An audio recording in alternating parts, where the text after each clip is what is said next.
Vamos lá, ao vivo.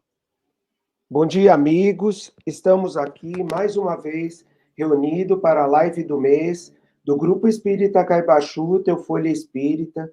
Eu e meus companheiros, Conrado, Helene, meus amigos queridos, vamos trabalhar hoje sobre a morte e o morrer. O que nós sabemos sobre a morte? Baseados nas mensagens de Chico Xavier, nós temos as respostas para aquilo que nós temos dúvida ainda a respeito da morte. Vamos começar o nosso trabalho fechando os olhos, fazendo a prece, conexão com Jesus, com os benfeitores espirituais e pedindo permissão para iniciarmos os trabalhos.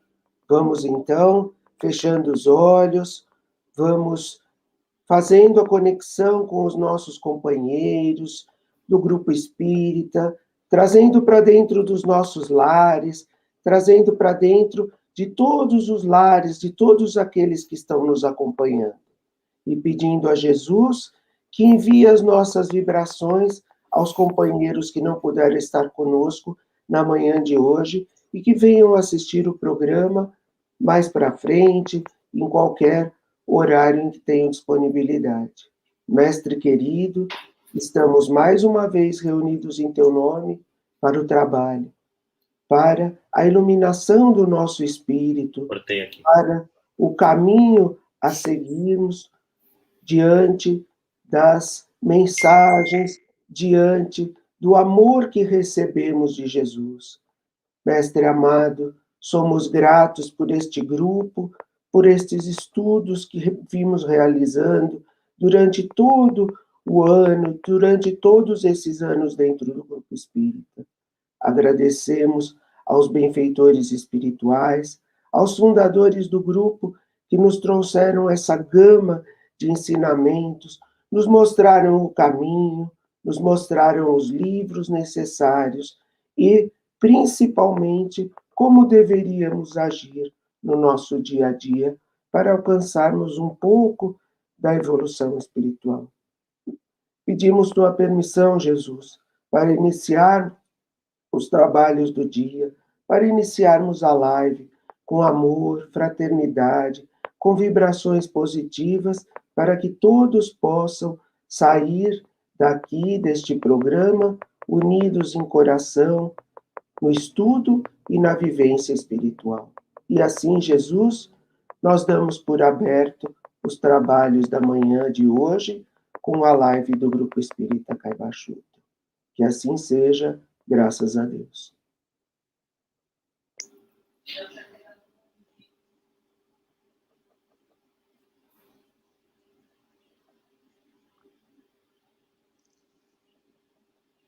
Bom dia, Valtinho. Bom dia, Conrado.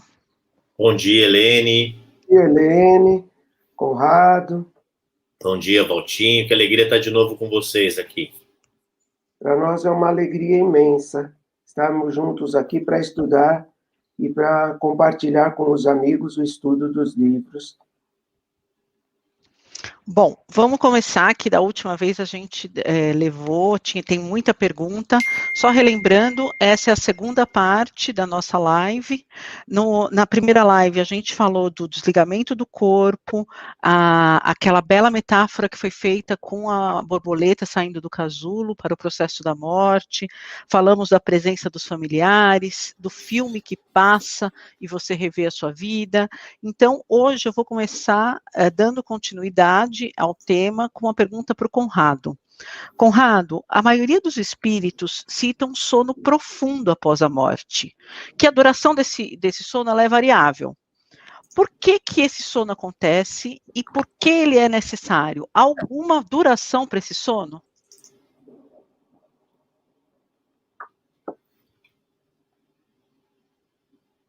Olha, Helene, antes da gente responder isso, primeiro, meu bom dia a todos que estão nos ouvindo. É uma alegria novamente estar com todos aqui. E antes da gente responder, o que vale a pena nós ressaltarmos exatamente na continuidade dessa segunda live, o nosso propósito em explorar mais a questão do morrer, a questão da morte, a questão da continuidade da vida no mundo espiritual, porque nós temos a certeza de que isso, com muita importância, pode resultar em uma mudança de perspectiva, uma mudança de pensamento, até mesmo amenizar os nossos anseios, os nossos medos para a nossa vida. E neste momento em que a gente tem a morte tão presente no nosso dia a dia, para que a gente possa lidar com isso de uma forma diferente. O que vale ressaltar é que muitas pessoas acreditam, como nós mesmos, acreditamos na vida no mundo espiritual, acreditamos na vida após a morte, mas sempre se há uma dúvida, o que é natural, de como é morrer, o que acontece com a gente depois que morremos. E o que nós queremos lembrar aqui é que estas respostas que o Valtinho e eu estamos compartilhando com vocês são respostas baseadas em mensagens que Chico Xavier recebeu. Foram dezenas, centenas, milhares de mensagens recebidas ao longo dos seus anos de mediunidade, e algumas delas fazem parte de uma pesquisa realizada diretamente com familiares que tiveram a oportunidade de receber a mensagem quando estiveram junto do Chico e depois foram pesquisados por médicos da Associação Médico Espírita de São Paulo e também pelo professor Paulo Rossi Severino. E o que é importante nós ressaltarmos aqui, estas mensagens que contam como foi o processo de morrer, que contam como foi a recepção no mundo espiritual, que contam como está sendo e como continuava sendo a sua adaptação no mundo espiritual, tiveram 100% de acerto. O que significa que elas têm a veracidade e nós podemos considerá-las como realmente base de estudo, de reflexão, para que possamos ampliar a nossa visão sobre a morte. Não há dúvidas daquilo que foi trazido nessas mensagens. Essas mensagens refletem aquilo que esses espíritos encontraram. Mas vamos à sua pergunta. Sim, muitas das mensagens, realmente trazem essa citação de um sono, alguns até trazem o termo assim, um sono irresistível, um torpor que realmente não dava para resistir, inevitável.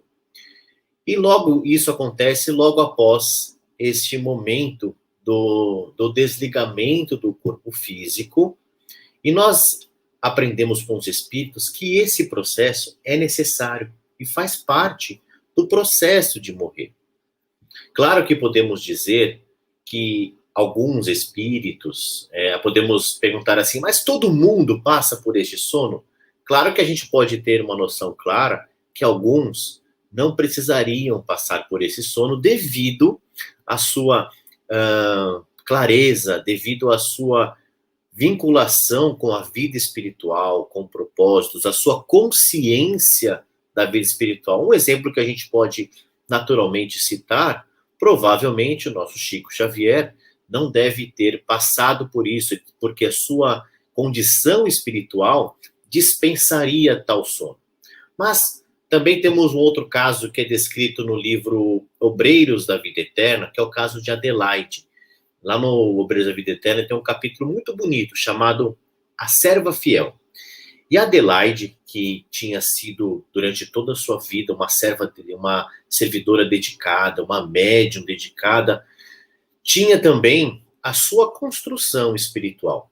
E tal era esta construção que ela teve, inclusive, condições de ajudar no processo de desligamento durante o seu processo de desencarne, por conta da sua trajetória. Então, nós vemos que é, sim, algo muito presente, mas existem exceções das quais espíritos têm condições de participar disso de uma maneira profunda. Mas vamos citar algumas dessas mensagens que trazem o sono profundo. Tem um caso que é muito interessante, que está no livro A Vida Triunfa, que é do Carlos Alberto Santoro, de 20 anos. Ele desencarnou através de um acidente de avião, né? Em Votuporanga, se não me engano. E ele, então, diz para a gente exatamente dessa maneira: eu sabia que nunca mais se referia ao corpo. Esse nunca mais se referia ao corpo e não a mim. Vejam aqui uma condição de despertar da consciência, que ele se percebe existindo, ainda existindo, mas ele se percebe já desligado do corpo. E ele continua dizendo: o espírito imortal que sobreviveria ao desastre, mas ainda assim o gosto do adeus por demais amargo para que a gente o sinta sem o chorar. Chorei dentro de uma imobilidade, ele diz pra gente, chorei dentro de uma imobilidade que não saberia descrever. Em seguida, vejam que bonito, em seguida notei que mãos da enfermagem me anestesiavam. Era o sono da bênção, porque entre a morte do corpo e o renascimento da vida espiritual, Deus colocou um desmaio providencial. E ele diz: quando acordei, me vi sem qualquer ligação com o nosso amigo Denizar, que estava com ele no momento do acidente, e com a gente amiga de Votuporanga.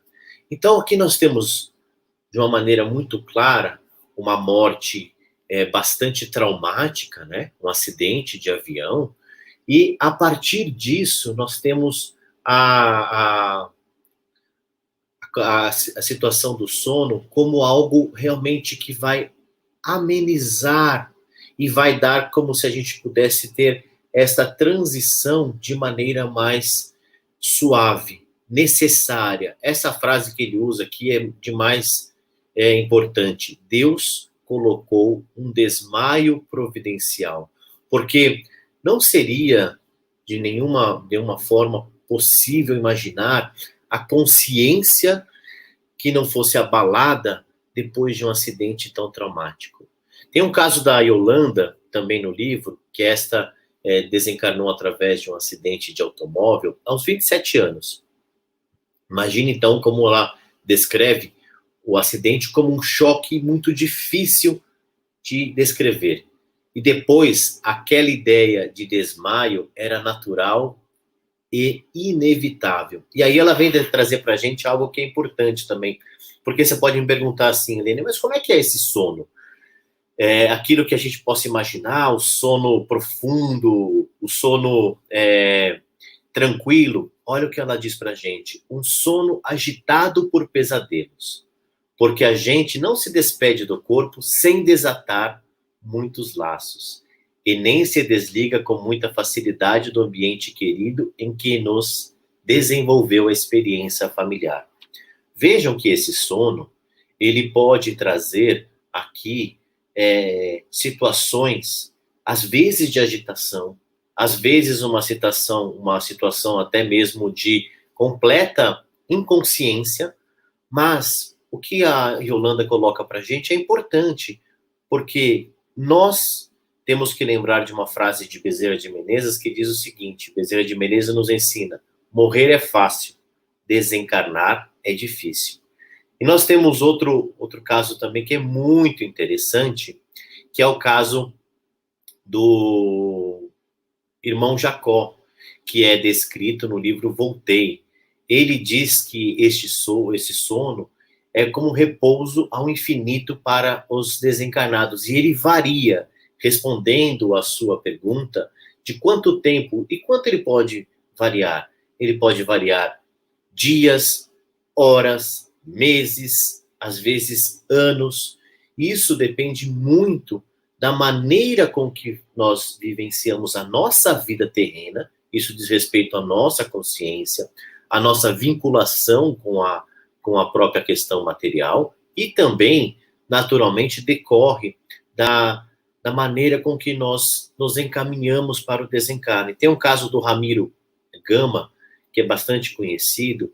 Ele, por exemplo, desencarnou depois de um período de uma doença física. Só que durante o seu período da doença física, ele foi... Ramiro Viana, desculpa, falei Ramiro Gama, que é um autor que escreve sobre o Chico, mas é Ramiro Viana. Ele, então, desencarnou depois de um período de uma doença. Só que ele já sabia, por conhecimento, por estudo, desse sono pós-morte. Ele já tinha estudado isso, já tinha tido mensagens que ele tinha estudado. Então, ele passa a ter um momento diferente. Ele desencarna, ele relata que se encontra com espíritos amigos, parentes que o antecederam na volta para o plano espiritual. Tem ali aquela natural situação de muita emoção, aquele choro, afinal de contas, você está regressando para a vida eterna. Ele, então, participa de tudo isso e depois daquele momento de reencontro, ele relata este repouso, ele chama de um repouso merecido após os dias da doença física. Então, veja que aqui, no caso do Ramiro Viana, nós temos uma situação diferente. A consciência dele já o preparara para esse sono pós-morte, tanto é que possibilitou a ele ter, então, este reencontro para depois fazer o refazimento. Então, não há um tempo específico. O que devemos lembrar é aquela ideia de que a morte nos encaminha para o sono eterno e o sono dos justos, que a gente já ouviu falar isso. Então, esse sono não será eterno. Nós vamos despertar dele em algum momento. E, como também nós vimos aqui citado pela nossa Yolanda, nem sempre esse sono é algo tão suave. Nem sempre ele não possa ter alguma agitação, algum pesadelo, né? Obrigada, Conrado. Bom, ainda aproveitando a frase de Bezerra, que morrer é fácil, desencarnar é difícil, Valtinho, eu tenho uma pergunta agora para você, que inclusive foi uma pergunta que veio na primeira parte da live e a gente não conseguiu responder. As pessoas que morrem assassinadas, que têm um membro cortado ou que sofrem algum tipo de doença mutiladora, recebem algum tipo de assistência especial no mundo espiritual? Como o perispírito dessa pessoa é regenerado? Como isso acontece, Valtinho? Bom dia a todos, mais uma vez. Eu gostaria de trazer para vocês que nós aprendemos no livro A Vida Triunfa, nós aprendemos com todas as mensagens do Chico e com todos os relatos dos espíritos que vieram através da mediunidade do Chico, que todos nós somos atendidos no mundo espiritual. Existem inúmeros postos de socorro, existem inúmeros hospitais, locais aonde somos conduzidos de acordo com o nosso patrimônio espiritual alcançado. O patrimônio espiritual do desencarnado, como nos explica o Dr. Bezerra de Menezes, ele é o nosso passaporte de entrada para o mundo espiritual. A nossa vivência no planeta, o nosso contato com os familiares, a nossa obra, a obra que nós realizamos no planeta, ela é o nosso passaporte para o mundo espiritual. Seja você desencarnado por qualquer motivo, seja por o assassinato, como nós temos no livro A Vida Triunfa, nós temos o caso do rapaz que foi assassinado, que estava na beira da estrada, e ele é conduzido a um hospital, ele é recebido pelos seus familiares. Eu gostaria, antes de entrar na reconstituição do perispírito, eu gostaria de me reportar ao caso da Volkmar. É o próprio caso dela. Foi uma morte trágica, uma morte com muitas dificuldades, no edifício Joelma, no incêndio. Esses espíritos foram resgatados, foram levados para o mundo espiritual, foram colocados nos hospitais. Portanto, nenhuma das minhas ovelhas se perderá como nos disse Jesus. E eu falei na outra live, e essa é a grande verdade da desencarnação. Nós todos somos acompanhados por médicos, pelos nossos benfeitores espirituais, por aqueles anjos de guarda que nos acompanharam durante as nossas existências, lutando para que nós tivéssemos sucesso na nossa reencarnação e lutando para que, quando retornássemos ao mundo espiritual, pudéssemos ter essa reencarnação vitoriosa. Volkmar, ela lembra aqui, no livro, ela nos diz assim, ela passou pelo processo do incêndio, portanto, seu corpo foi queimado.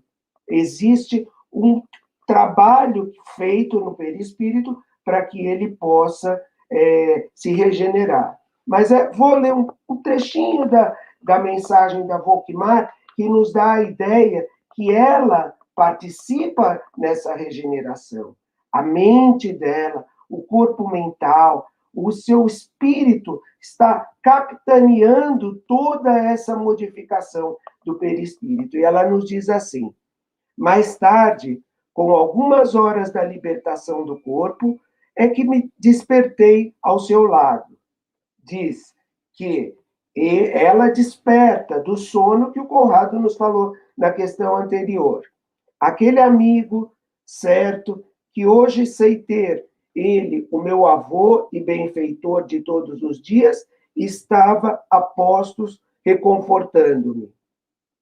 Estava em meu próprio leito, refazendo energias, e por ele fui informada que a ilusão de estar no corpo precisava ser esquecida.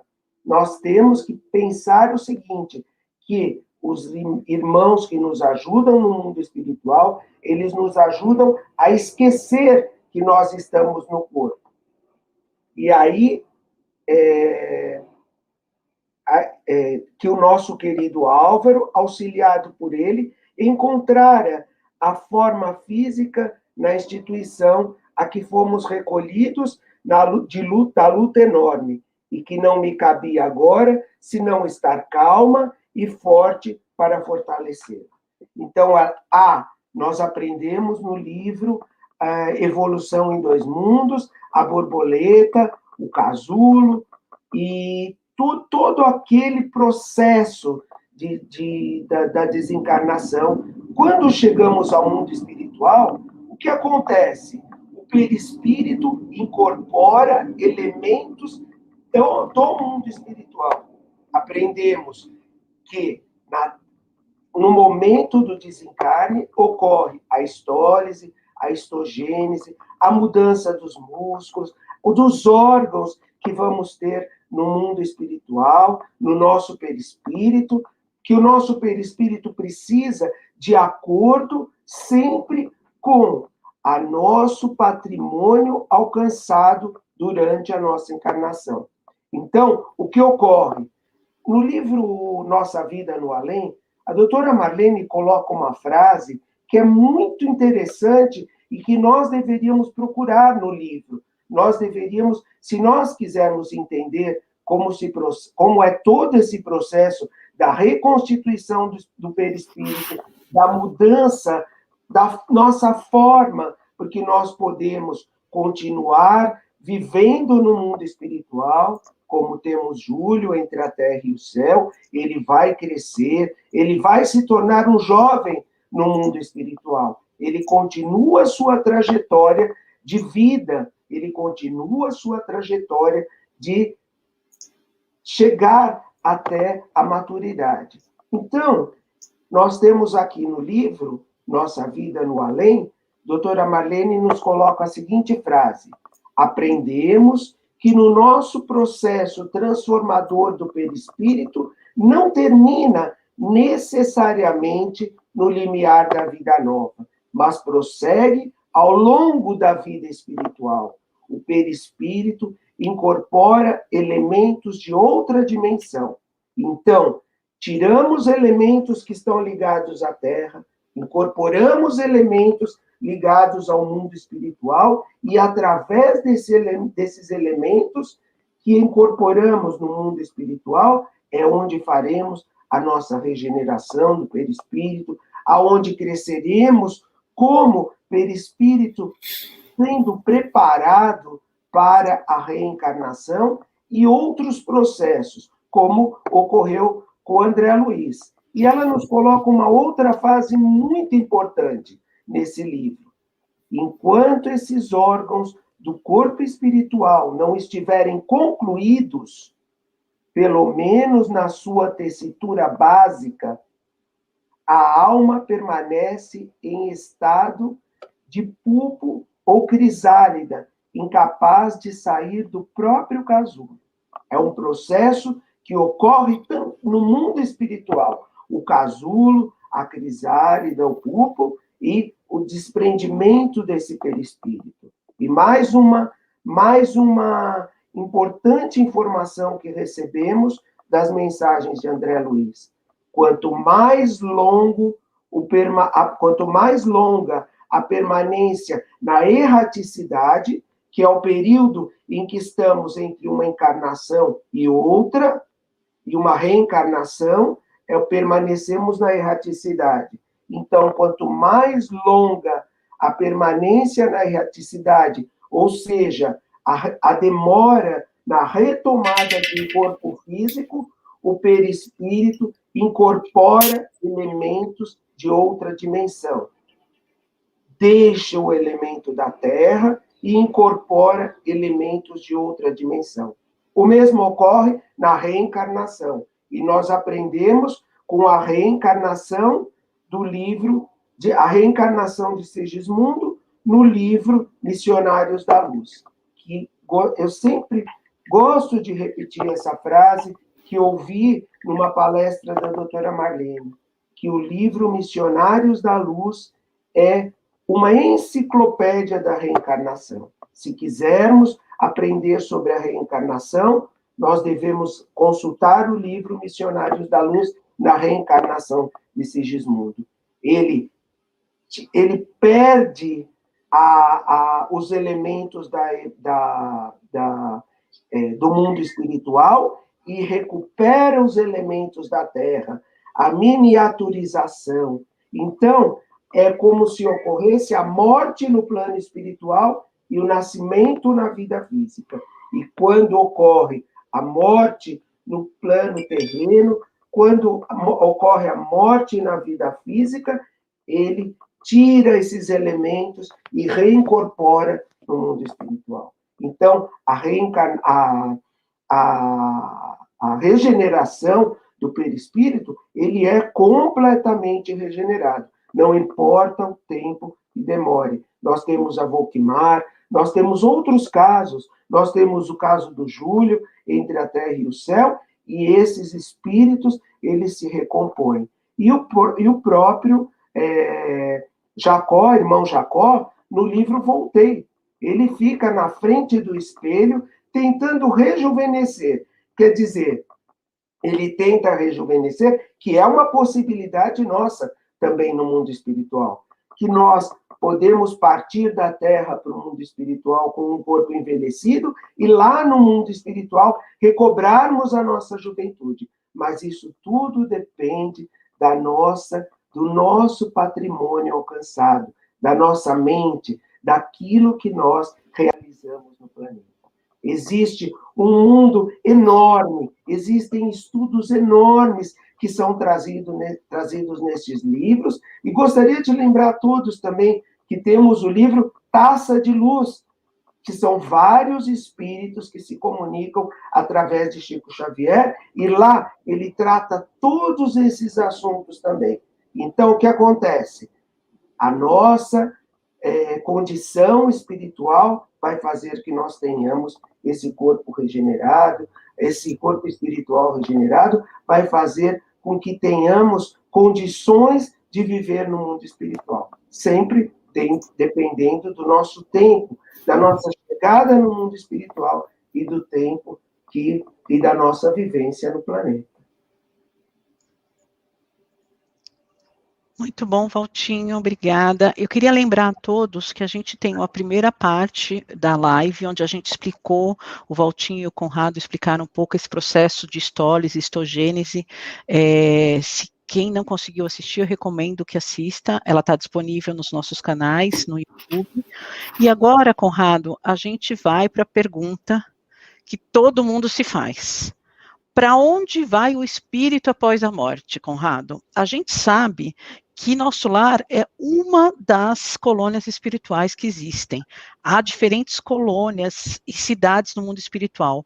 Como é feita essa definição da onde vamos, para onde vamos, onde nós moramos, qual que é o nosso CEP após estarmos desencarnados? Essa é uma pergunta importante, né, Lene? Não tenho dúvida que todo mundo deva se fazer isso o tempo todo, né? E você colocou uma citação bem interessante do CEP, que, se eu não me engano, o Chico tem uma frase que é mais ou menos assim, que é uma viagem que a gente faz sem saber o destino. Nós não sabemos onde nós vamos chegar. A gente está hoje construindo esta nossa vinculação para a vida espiritual, mas ninguém pode dizer aonde nós vamos estar. Uma coisa é fato, que nós não podemos deixar de pensar. Vamos lembrar aquilo que o Valtinho acabou de falar, então, para que a gente possa entender o que acontece. O Valtinho acabou de voltar naquele nosso exemplo do casulo, da borboleta, da crisálida. Uma vez liberta deste casulo, a borboleta está o quê? Ela está pronta para voar. Ela vai, então, fazer o que no livro Nossa Vida no Além, tem um capítulo que a doutora Marlene chama da grande travessia, em que ela já tem novas condições e vai passar a habitar outros mundos, outras esferas, outras dimensões, das quais você bem colocou, o nosso lar é uma delas. Mas tem também uma outra questão que é importante, que o Chico também nos lembra, que a morte é uma simples mudança de veste. Ou seja, nós somos aquilo que nós somos.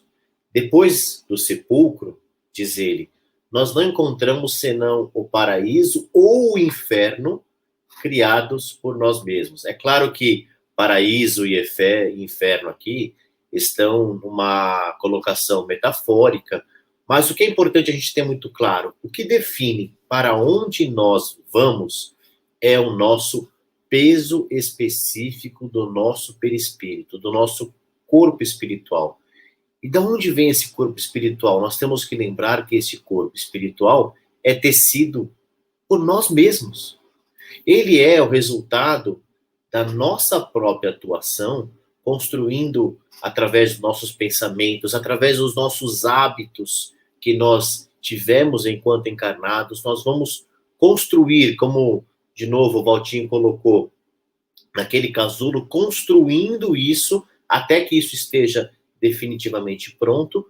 E a gente pode usar também uma imagem daquele balão de gás que viaja através do ar, e quanto mais gás você coloca, mais leve ele fica e ele vai subindo mais. Aquele balão que a gente vê em filmes e tal, daquela cestinha que você vai embaixo, quando o piloto quer levar o balão mais acima, o que ele faz? Injeta mais gás para que ele fique mais leve e ele vá subindo. Então a gente pode ter essa imagem. E tem uma reflexão muito importante, que foi feita uma pergunta, acho que eu já citei aqui uma vez, tem um seminário muito interessante sobre perispírito. São 2 partes, está lá no YouTube, procurem Seminário sobre Perispírito de Marlene Nobre. Aí tem uma sessão lá de perguntas, eu gosto muito desse seminário porque ele é muito rico em informações, muito rico. E teve uma pessoa que fez uma pergunta para ela assim, mas eu quero saber, para onde eu vou quando eu morrer? E ela responde com bom humor, dizendo para ele, olha, não tenho ideia, como é que eu vou dizer aonde você vai quando você vai morrer? Eu tenho uma coisa para te dizer, nós temos abaixo da terra 5 andares que nós podemos habitar, que a gente tem como o próprio abismo, né? Abismo onde ficam realmente as regiões infernais de difícil sofrimento, e para cima da Terra, 7 outras possíveis estadas onde a gente possa estar. O que significa isso? Que este peso específico vai nos direcionar para onde estaremos. E não é, então, de uma forma alegórica, aquilo que a gente viu várias vezes sendo citado, que é a questão de que o inferno fica debaixo do nosso pé. Sim, gente, existem lugares habitados debaixo dos nossos pés. E aí as colônias espirituais, essas cidades, como o Nosso Lar é uma, existem inúmeras. E elas podem ter, cada uma, a sua atividade, a sua própria vinculação daquilo que elas têm como a sua busca, a sua atividade foco, vamos dizer assim. Tem algumas colônias que são, por exemplo, aquelas que são socorristas. Algumas que estão relacionadas mais à parte de estudo, de desenvolvimento, de pesquisa, entre outras tantas. O que rege a formação dessas colônias, que está muito bem descrito, por exemplo, em Nosso Lar, é que ela é formada por uma lei de afinidade. Lá no plano espiritual, espíritos afins se unem e vão formando aquela região, aquela colônia. E cada uma delas, como nós dissemos, tem a sua vinculação, a sua destinação. Por exemplo, quando a gente estuda, Valtinho falou de Entre a Terra e o Céu, tem um outro livro também muito interessante da coleção André Luiz, que é o Sexo e Destino. Sexo e Destino, nós temos ali muito bem descrito a colônia que é a Almas Irmãs. Almas Irmãs é uma colônia que é muito descrita no livro. E o que essa colônia faz? Ela é um hospital-escola, destinada a espíritos que, por sua vez, tiveram na sua vida terrena algumas dificuldades no campo do sexo. Então, estes espíritos são levados até esta colônia e passam lá por um processo de reeducação. E quando a gente fala daquilo que a Helene colocou na pergunta do umbral, esta zona purgatorial, também tão bem descrita por André Luiz, nós podemos também dizer que existem alguns estágios, né? Alguns estágios que nos colocam mais próximo àquilo que a gente tem, umbral grosso, pesado, denso, e umbral um pouco mais leve. Qual que é o tamanho disso, né? Segundo a gente tem uma mensagem do espírito Ifigênio Vitor, no livro Instruções Psicofônicas, que, aliás, vale muito a pena ler, porque são mensagens que o Chico recebeu através da psicofonia. Ele diz que acima da Terra, a 50 quilômetros do chão, a doutora usava um termo que era o rés do chão, 50 quilômetros para cima nós temos uma cinta densa, um umbral grosso, pesado. E depois desses 50, nós temos mais 950 quilômetros que envolvem esta psicosfera, que ele chama de uma cinta mais leve. É um umbral médio, um umbral leve, que nós podemos dizer. Nós estamos falando de 1000 quilômetros que são praticamente habitados por essas criaturas que ainda estão nesse processo de desenvolvimento. E ele explica para a gente, o Ifigênio Vitor, que nessa habitação, esses espíritos desencarnados, nós devemos lembrar de Emmanuel, lá no livro Roteiro, que nós somos aproximadamente 20 bilhões de espíritos encarnados. E apenas 1/3, segundo o irmão Jacó no livro Voltei, está apto a trilhar os caminhos dessa espiritualidade. O que eu quero dizer isso? Que quando nós desencarnamos, vou voltar àquela imagem do balão, imagina que nós temos 1000 quilômetros para que esse nosso peso específico possa nos desvincular destas regiões mais densas, mais vinculadas a estas situações ainda tão materializadas, de tanto sofrimento. É esta exatamente a situação que é descrita por André Luiz em Nosso Lar, que ele então desencarne, o peso específico, vamos lembrar daquele diagnóstico que deu a André Luiz, o médico Henrique de Luna, quando ele diz assim, que ele estava naquele estágio decorrente das escolhas e dos atos que André Luiz teve na sua vida. E André Luiz passou por um período nessa erraticidade, provavelmente nesses 1000 quilômetros que nós estamos falando, num processo de adaptação, num processo de autorreflexão, num processo de até um sofrimento que ele, quando ele estava no umbral, tão bem descrito no livro, né? Então, para que a gente possa ter isso muito claro, o que vai definir a nossa moradia é o nosso peso específico do nosso perispírito. E eu trouxe para vocês um pouco do quanto extenso é este mundo que nós temos, essas esferas que nós temos, além da esfera física, para que a gente possa imaginar o quanto nós precisamos realmente construir essas condições para que a gente vá alçando. No livro Nossa Vida no Além, o capítulo que fala bastante sobre isso é o voo da alma. Então, o voo da alma vai ser mais distante da região densa, pesada, de sofrimento, o quanto for possível nós criarmos condições para isso.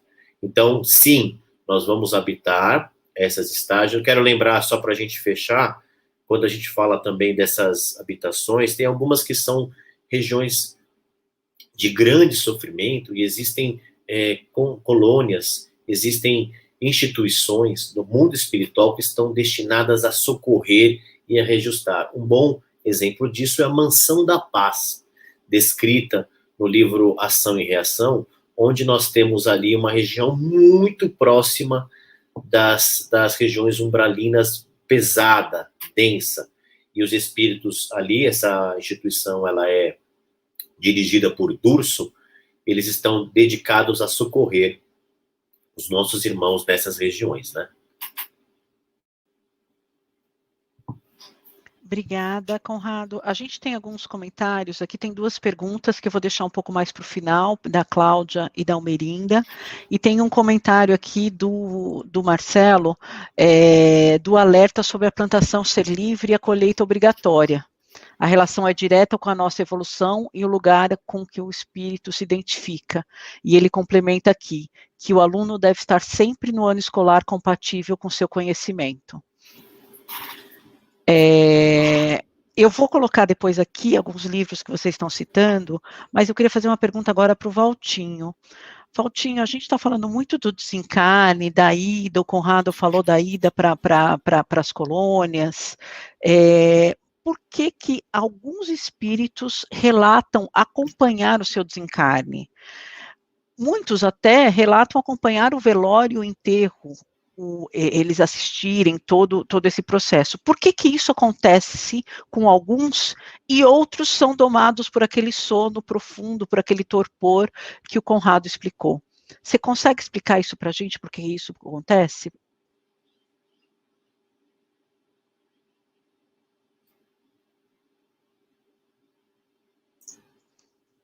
Valtinho, você está no mudo. Perdão. O que ocorre é o seguinte, nós temos o nosso patrimônio espiritual. Nós aprendemos uma coisa, que se nós pegarmos o livro, o livro dos Espíritos, nós vamos ter as perguntas lá no livro dos Espíritos, o Allan Kardec faz a pergunta aos Espíritos, e se nós colocarmos diante de cada resposta a palavra depende, nós vamos entender que para cada pergunta, para cada dificuldade, para cada espírito, existe uma forma de morte. Então, depende da evolução espiritual, depende do patrimônio. Como o Conrado nos falou lá no começo, Adelaide acompanhou o seu próprio velório, ela participou do desligamento do seu espírito, do corpo, Chico Xavier foi caminhando para o mundo espiritual. Chico Xavier saiu do seu corpo e foi caminhando para o mundo espiritual. E diversos espíritos ocorre isso. Se nós quisermos aprender de uma forma a desencarnação, devemos procurar o livro Obreiros da Vida Eterna. Lá nós vamos encontrar casos como o da Adelaide, Dimas e o Fábio, que são formas diferentes de desencarnar. Dimas, por exemplo, teve um processo enorme na desencarnação. Inúmeros espíritos o ajudaram, houve perturbação, ele acompanhou o próprio enterro, o que é uma forma, muitas vezes, de perturbação para esse espírito. Nós sabemos que o sono profundo é o melhor remédio e é o que os espíritos nos conduzem após a desencarnação, para que possamos acordar aonde o nosso espírito vai habitar momentaneamente. Mas eu gostaria de ler um trechinho aqui do livro Obreiros da Vida Eterna, que ele é colocado em nossa vida no além, porque existe uma questão, e nós temos que ter isso em mente. A doutora Marlene falava para nós, e isso é uma grande verdade. Nós estamos engatinhando em André Luiz. Nós estamos engatinhando em conhecimento do mundo espiritual. Nós estamos engatinhando nos nossos estudos. Mais para frente, quando tivermos um trabalho efetivo na Terra, onde todos vivam em fraternidade, amor, todos tenham esse sentimento, como temos em nosso lar, no pensamento da população de nosso lar, no comprometimento da população de nosso lar com os pensamentos positivos, com o amor ao próximo, com o trabalho, aí sim nós vamos ter condições de entendermos perfeitamente o que acontece conosco. E aí nós traremos novamente a obra de André Luiz e veremos a grandeza desse trabalho. Por enquanto, nós vamos lendo, tirando as nossas conclusões, nós vamos lendo os livros do Chico, mas esta obra imensa é um tesouro que veio para a Terra. O tesouro que nós precisamos consultar. Nós precisamos entender a nossa vida na Terra, nós precisamos entender a nossa vida no mundo espiritual. Volkmar, volto a falar de Volkmar, ela relata que ela sofre um torpor e ela vai para o mundo espiritual. É uma morte muito difícil do ponto de vista da Terra, mas ela estava amparada por esses espíritos. No livro Nossa Vida no Além, nós temos o caso Dimas, onde a doutora Marlene nos relata o seguinte: no dia seguinte, a equipe espiritual regressou 2 horas antes do cortejo fúnebre. O corpo espiritual aperfeiçoara-se, narra André Luiz, pois o cordão fluídico entre o cérebro perispirítico e do cadáver permitia que o desencarnado absorvesse princípios vitais do campo fisiológico. Jerônimo, que é o espírito que acompanhava o desencarne, além da sua mãe, né, a mãe de Dimas, agindo como um clínico experimentado, examinou e auscultou, cortando em seguida o liame final. Houve o corte do cordão de prata.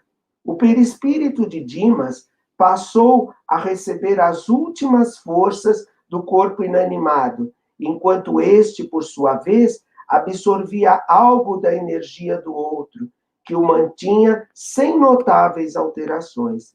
Dimas parecia um convalescente ao despertar, estremunhado, acordando de longo sono. A mãe contou-lhe a verdade. Já havia feito a passagem. Todos acompanharam os despojos até o cemitério, inclusive o próprio Dimas, que orou sentidamente agradecendo ao corpo físico.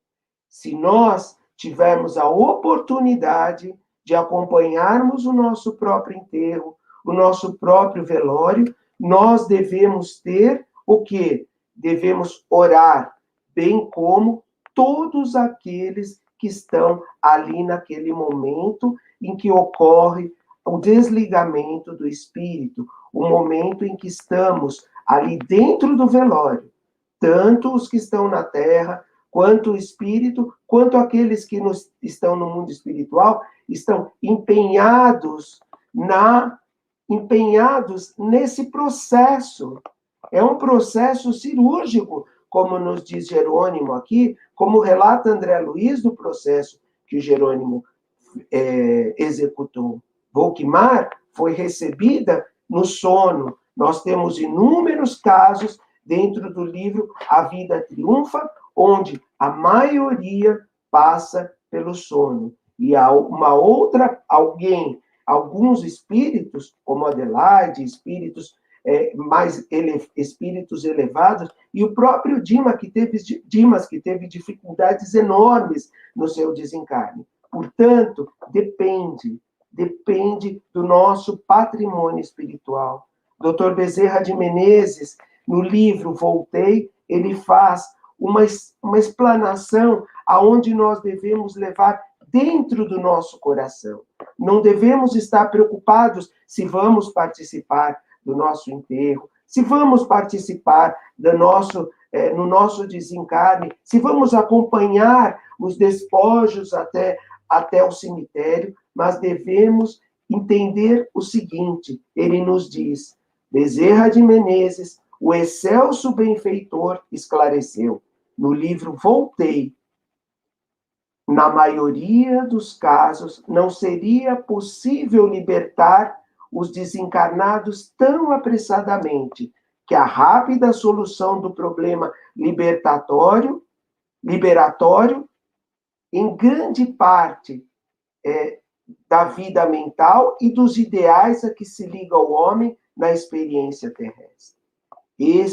Esta é uma frase contundente do próprio Dr. Bezerra de Menezes, que teve a sua desencarnação também, foi levado ao hospital, se reuniu, foi à janela verificar aqueles espíritos que agradeciam. André Luiz, na sua passagem pelo umbral, como nos falou o Conrado, Dimas, Volkmar, e todos os casos que nós temos aqui no livro, Maria Teresa de Seno Melo, que desencarnou com 17 anos com meningite, Gabriel Casimiro Espejo, que desencarnou com meningite, e todos os casos. Se nós formos acompanhando esses casos, nós vamos ver que depende da nossa experiência terrestre e como nos ligamos a essa experiência terrestre. Mas o certo, o grande número de espíritos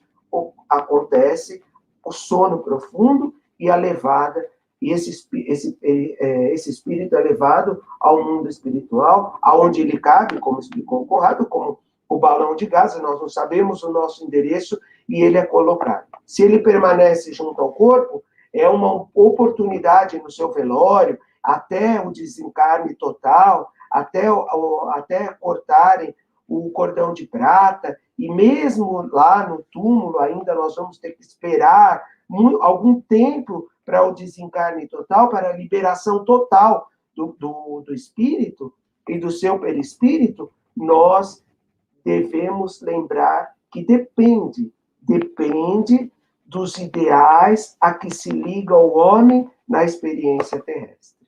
Essa é a grande orientação do Dr. Bezerra de Menezes. Mas é possível acompanharmos, como nós vimos em diversos casos aqui. Obrigada, Valtinho. Eu vou agora passar para a gente já está quase 1 hora, algumas perguntas que surgiram no chat. Vou começar com a da Cláudia, que é: o que acontece em casos de homicídio na qual desencarnaram vítima e ator do crime. Ela lembra, inclusive, que recentemente foi até noticiado na imprensa um caso ali na Granja Viana, em Cotia, de que o namorado matou a namorada e logo em seguida se matou também. Então, eu vou começar, tem outras perguntas aqui, mas vamos começar pela da Cláudia. Valtinho, quer responder? Quer que eu responda? Responde, Conrado, e a gente vai complementando. Olha, Helene, até para responder para a Cláudia, eu acho que tem um ponto muito importante que diz respeito ao sentimento que esta vítima levou deste momento, né? Existem bastante evidências que mostram que alguns, inclusive no livro A Vida Triunfa, tem um caso, por exemplo, de um deputado, o Heitor, que foi assassinado. E uma das questões muito fundamentais é a questão do perdão. Porque aquele que é a vítima, se de alguma forma ele se vincula a essa situação de ódio, de vingança, ele está construindo para si uma situação de vinculação muito dolorosa para o seu regresso. Vejam que nós temos aqui uma situação que não é fácil você perdoar, mas se você conseguir, de alguma forma, criar outras perspectivas, esta situação passa a ser construída em bases diferentes do ódio e da vingança. Porque aquilo que nós falamos do peso específico, do tempo na erraticidade, está vinculado exatamente aos pensamentos que nós estaremos sustentando. E, naturalmente, não podemos deixar de citar nesse caso, que nesse cenário o assassino responde à sua própria consciência. Nós temos inúmeros casos, e aí na literatura de André Luiz, em que a culpa traz para estes assassinos, para esses espíritos, longos processos de adaptação, processos de sofrimento, até que isso possa ser dado um despertar para que ele possa ter uma nova oportunidade, uma nova existência para poder rever isso. Então, é o que nós podemos, então, dizer. Depende exatamente da maneira com que nós vamos reagir a esta situação, da maneira com que nós vinculamos aquele estágio, aquele estado em que nós temos de vingança, de ódio, de raiva profunda daquela situação que nós fomos ali acometidos, né? Tá sem o áudio, Valtinho. Desculpa, ainda estou acostumando aqui. Eu gostaria de fazer uma observação também de um caso número 36, onde houve um homicídio. E a moça, 23 anos, Grácia, ela fala o seguinte para os pais na mensagem, para nós observarmos como é necessário nos desvincularmos, perdoarmos. Mas isso não é uma tarefa fácil, porque aquele trauma no momento da morte é muito grave. É muito grave.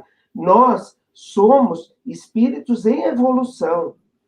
Nós somos espíritos que ainda buscam a perfeição. Não somos espíritos perfeitos, mas somos espíritos que buscam a perfeição. E ela diz assim para a mãe e para o pai: porquanto ainda não me livrei da extensão desejável do trauma, com que reconheci transferida para os quadros diversos da existência em que me vejo. Entretanto, posso declarar-lhes que penso em nosso Walter, que foi o assassino, no caso, na condição de companheiro doente, com quem preciso resgatar o meu débito de dedicação.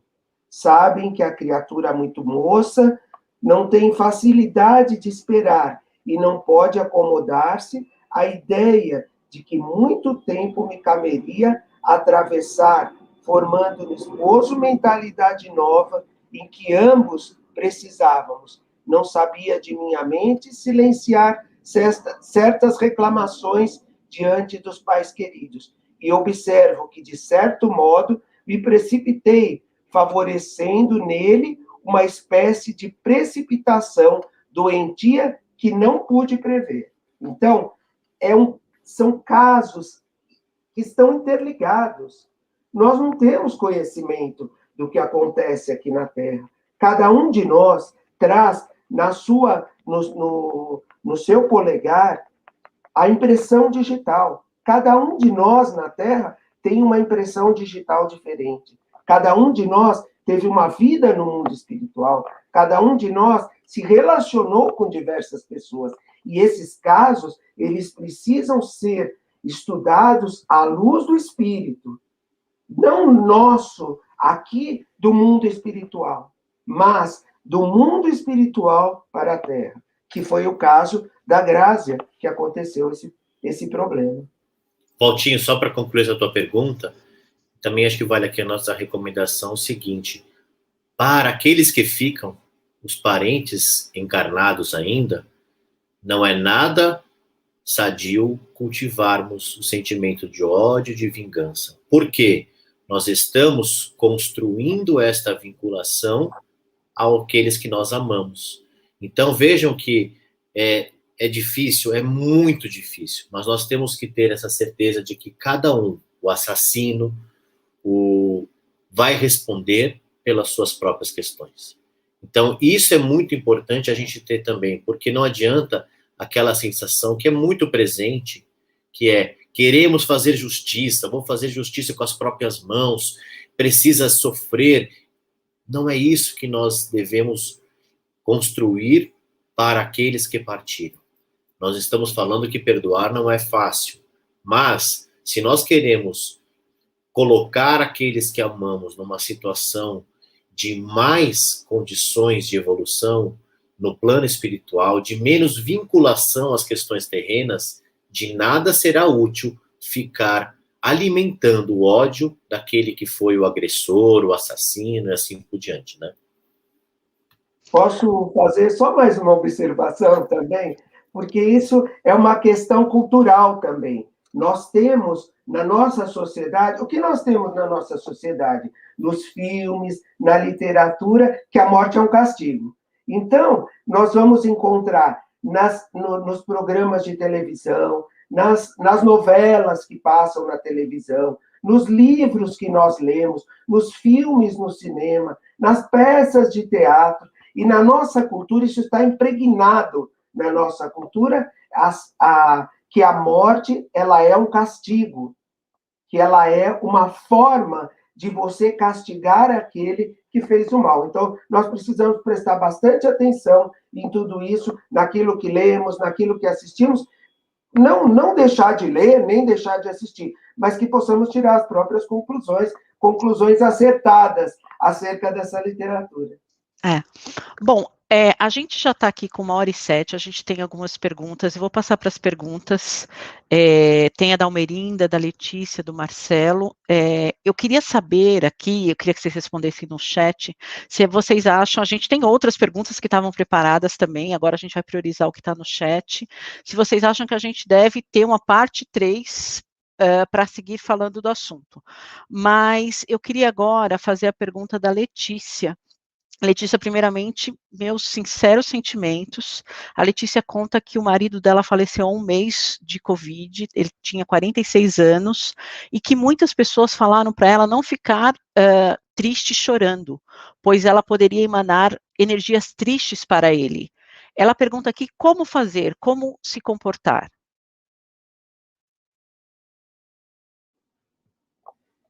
Letícia, os nossos profundos sentimentos com relação ao falecimento do seu esposo e todos aqueles que faleceram na Covid. Nós temos inúmeras famílias sofrendo, inúmeras famílias passando momentos de grande dificuldade. E não é o nosso objetivo tirar o sofrimento de ninguém.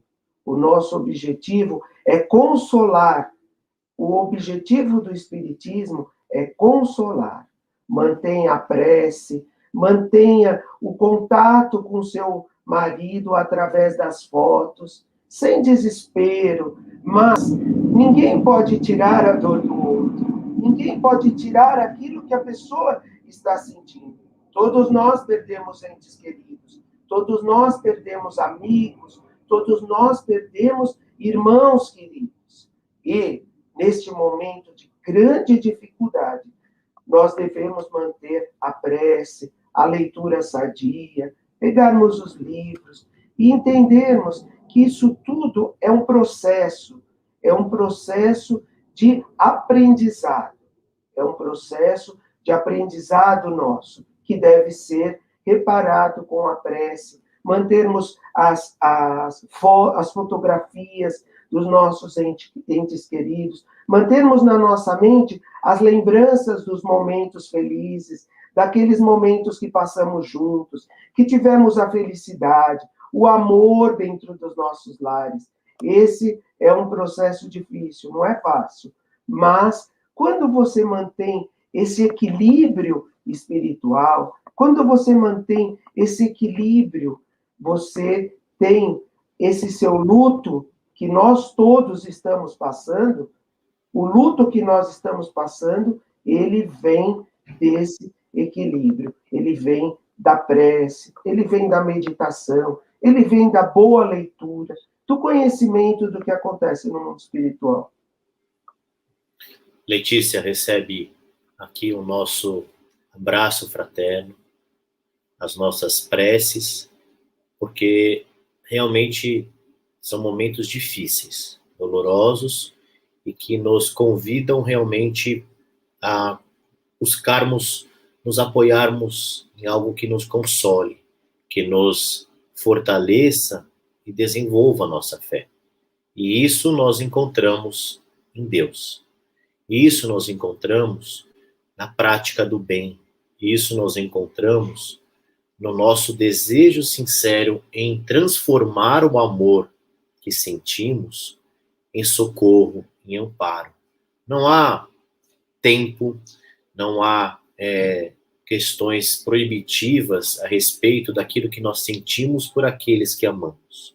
E o que nós estamos fazendo aqui, ao longo desses programas, é tentarmos mostrar exatamente fatos comprovados de que a continuidade da vida nos proporciona uma maneira diferente de lidarmos com a vida. O que não quer dizer que não sentiremos saudade. O que não quer dizer que nos é proibitivo chorar.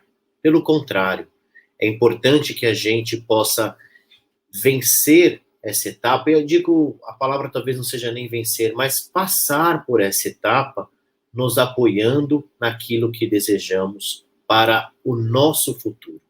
Então, se algo nós podemos te dizer, é que você guarde isso no seu coração. O amor não conhece barreiras do tempo e do espaço para vincular aqueles que se amam novamente. E a maneira com a qual você viver todos os seus dias da sua vida vai ser aquilo que vai lhe proporcionar no dia do teu regresso, porque isso vai acontecer com todos nós. Você estar amparada junto deste coração querido. Então, não há nada de errado, não há nada de proibitivo. Faça aquilo que o seu coração sentir vontade. Mas quando você colocar o amor como base de tudo isso, você vai recolher uma força e um desejo sincero de um dia estar abraçado novamente com ele em espírito. Porque este amor vai te sustentar aqui até o último dia em que você tiver que viver. Assim como vai sustentá-lo lá. Porque nós temos que também lembrar uma coisa. Aqueles que partem também choram. Também sentem saudades. Também têm dificuldades em adaptar-se nessa nova etapa de sua vida.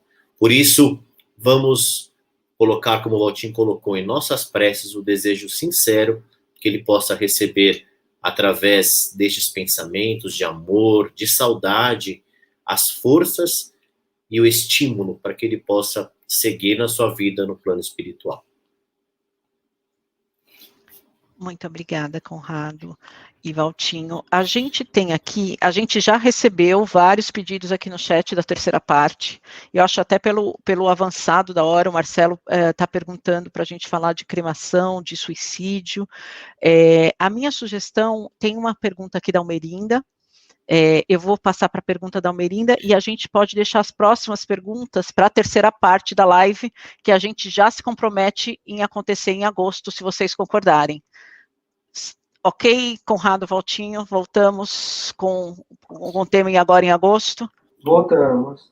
Okay. O pessoal é muito generoso com a gente, né, Valtinho?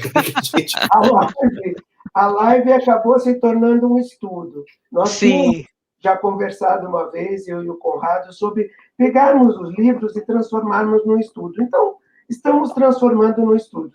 Estamos estudando juntos, na verdade. Isso. Sejam pacientes conosco, viu, gente? Por favor. Até respondendo a pergunta da Vera, Vera, as lives estão disponíveis no canal do grupo Caibar Schutel no YouTube. Então vamos lá, pergunta da Almerinda. Como curar o perispírito das doenças que já atingiram o corpo físico?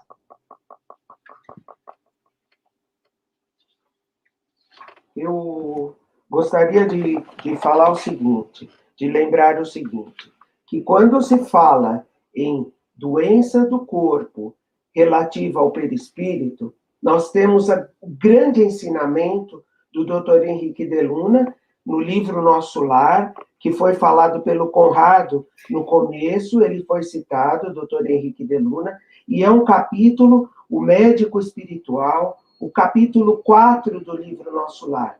Ele é um alerta para a nossa vida na Terra. Eu gosto muito, eu não preciso nem dizer que gosto muito do livro Nosso Lar. O livro Nosso Lar é o nosso livro de cabeceira. É a entrada no mundo espiritual. É a nossa entrada para o mundo espiritual, para conhecermos o mundo espiritual. Mas eu gostaria de pouquinho mais de paciência de todos, e eu vou ler um trecho do livro para nós entendermos como funciona a medicina no plano espiritual, como age o médico no plano espiritual, quais as observações ele faz. E o dia que todos os médicos do plano espiritual, junto aos médicos da Terra, que muitos já praticam essa medicina integral do corpo, da questão mental, da saúde mental e tudo mais, vai possibilitar uma saúde plena, a saúde do equilíbrio, como nos diz Emmanuel. Emmanuel nos diz que a saúde é o equilíbrio do corpo, e temos que equilibrá-lo através do espírito, perispírito e corpo, como sempre nos explicou a doutora Marlene, o espírito capitaneando todo esse processo quando estamos na Terra, e capitaneando o processo quando estamos no mundo espiritual. Dr. Henrique de Luna chega ao quarto de André Luiz, ele teve o ímpeto até de levantar da cama, mas não conseguiu. Então, o que acontece? Ele, sorridente, eu vou ler um trecho para nós entendermos, de fato, como funciona a medicina no plano espiritual e o que os médicos observam. Sorridente, o velhinho amigo apresentou-me o companheiro. Tratava-se, disse, do irmão Henrique de Luna, do Serviço de Assistência Médica da Colônia Espiritual.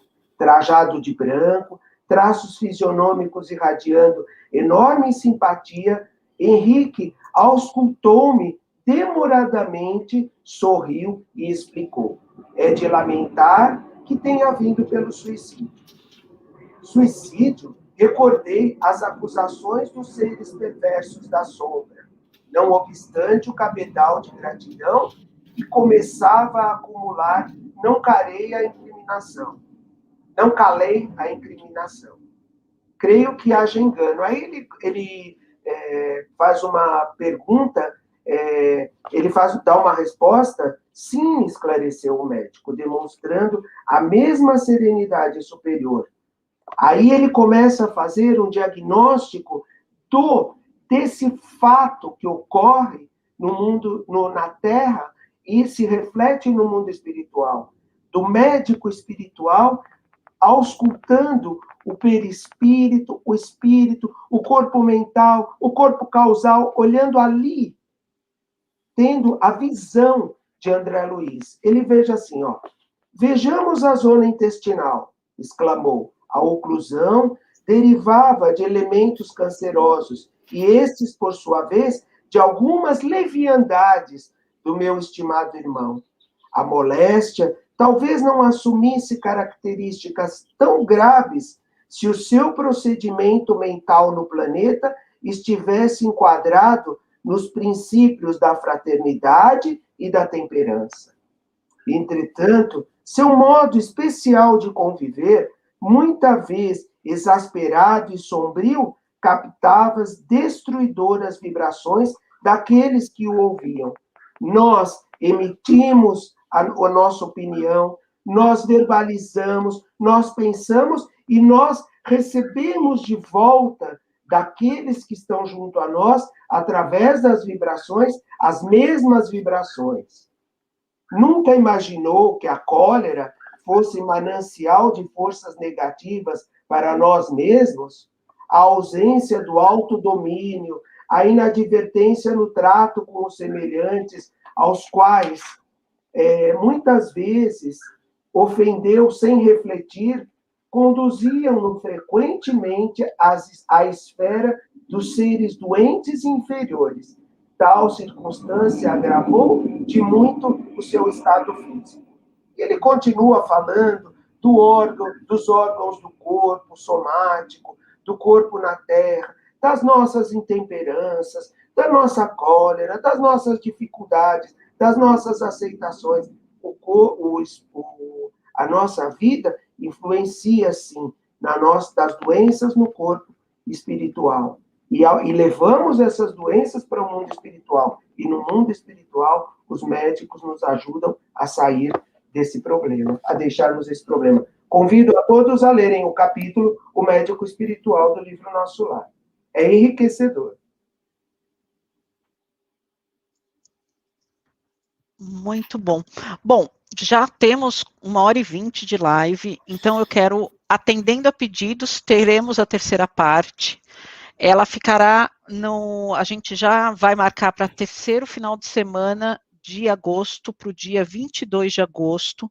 Nessa terceira parte, a gente vai falar um pouco sobre a quantidade de fluido vital que cada um de nós temos, como é a assistência médica no além, como é o desencarne para o suicida, o que acontece no processo de desencarne de um suicida. Vamos falar também sobre assistência médica, a questão da cremação, quais são as recomendações para a cremação, e também um pouco sobre o medo da morte, por que todos temos tanto medo da morte. Então, algumas perguntas aqui que o Marcelo fez, a gente vai deixar para essa terceira parte. Então, eu queria agradecer a todos pela participação e deixar as últimas palavras agora para o Conrado e para o Valtinho de encerramento.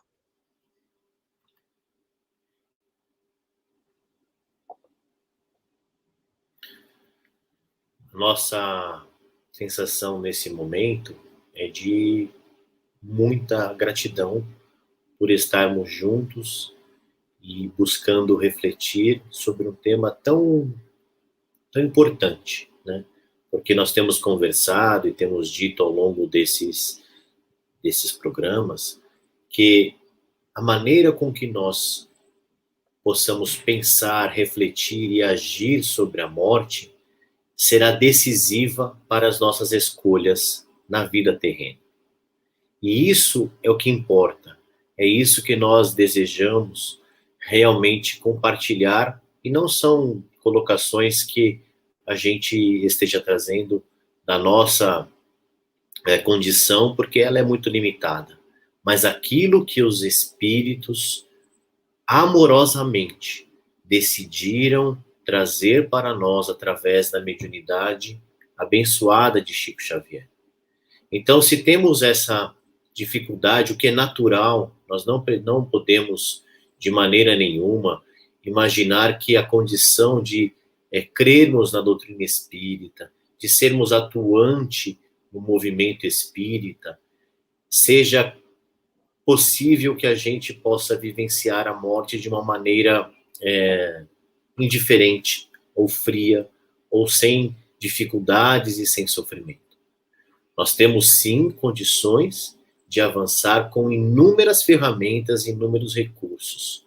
Mas o que é importante é que a gente possa, desde sempre, colocar elas em nossas escolhas diárias, em nossas buscas. Nós falamos bastante hoje aqui sobre a questão do peso específico, dos nossos atos, das nossas escolhas, do nosso endereço para quando desencarnarmos. Então, cabe a nós realmente buscarmos isso em nossa vivência diária. Fica aqui o nosso agradecimento sincero por estarmos juntos mais uma vez, o nosso sentimento de amor, de gratidão por esta casa, pelo Grupo Espírita Caibar Schutel, pela Folha Espírita, e esperamos que essas reflexões, esses ensinamentos possam alcançar a tantos quantos necessitem. Compartilhem, enviem, porque uma vez mais nós voltamos a dizer, estes espíritos voltaram para nos auxiliar na percepção ainda mais clara da nossa vida terrena, que possamos valer a pena os nossos dias enquanto aqui estivermos. Fiquem em paz, fiquem com Deus. Beijo a todos. Eu também gostaria de agradecer a presença de todos, agradecer profundamente a nossa grande mentora, os nossos grandes mentores, a doutora Marlene, o Paulo, que nos trouxeram tantos ensinamentos, sobretudo na vivência evangélica, porque eles foram grandes exemplos para nós na vivência evangélica, na vivência na terra, no amor, nos deram conselhos, nos mostraram o caminho, e todos aqueles que chegavam a eles. O nosso profundo agradecimento. Agradecimento ao Chico Xavier, aos livros que estudamos, porque quando nós pegamos estes livros, nós recordamos os momentos que passamos dentro do Grupo Espírita Caibar Schutel, todos os congressos, toda a alegria que nós tivemos de estarmos junto a estes espíritos, hoje, que estão no mundo espiritual, mas estiveram junto a nós. Fomos contemporâneos deles. Isso não é uma honra. Isso não é uma alegria, é uma honra termos participado com eles desse banquete dentro do Grupo Espírita Caibar Schutel. De todos os amigos, de todos que estão nos assistindo, e que possamos, em breve, novamente reunirmos este grupo para a continuidade dos trabalhos aqui em São Paulo. Mas alguns trabalhos já estão sendo feitos lá em Diadema. Convidamos a todos que participem. Convidamos a todos que busquem o trabalho voluntário, o amor ao próximo. Como dizia a doutora Marlene, reencarnamos para trabalhar. Quando ela passava por nós e nos via ali trabalhando nos congressos, ela dava uma risadinha e falava assim, reencarnamos para trabalhar. E é isso mesmo. Muito obrigado a todos. Eu tive sempre um desejo enorme de transformar este estudo que nós estamos fazendo em um estudo contínuo. E é isso que está acontecendo. E nós somos eternamente gratos a todos. Muito obrigado. Um ótimo domingo a todos. Uma ótima semana que inicia com muito trabalho, muito amor, paciência, resignação e muita preces e trabalho de caridade ao próximo. Um grande abraço a todos.